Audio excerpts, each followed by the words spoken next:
Mae'r ddafad yn cael ei chasglu o'r caeau ac yn cael ei rhoi mewn pen yn barod i'w sganio. The sheep are collected from the fields and put into a pen ready for scanning. Mae'r sganiwr yn mynd mewn i'r bocs ac yn defnyddio'r probe o dan fola'r dafad i weld sawl oen maent yn cario.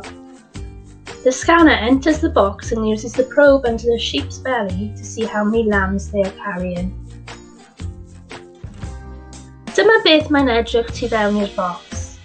Mae sedd i'r sganiwr ac yn y sgrin iddo fe weld tu fewn i fola'r dafad i weld sawl oen maent yn cario. Here's what it looks like inside the box. The scanner has a seat and then a screen for him to see inside the sheep's belly to see how many lambs they are carrying. Dyma'r nifer rydyn ni fod i gael eleni. 19 tripled, 81 efeilliad, 24 sengl. This is the number we were supposed to have this year.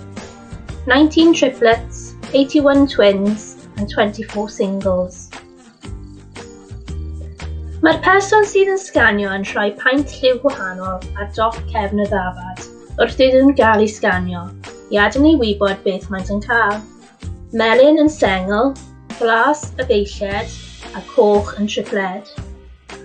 The person scanning puts different coloured paint on top of the sheep's back as they are scanned to let us know what they are getting. Yellow, single, blue, twins, red, triplets. Croesi bysedd bydd popeth yn mynd yn iawn eleni gyda wyna. Fingers crossed everything will go well this year with lambing.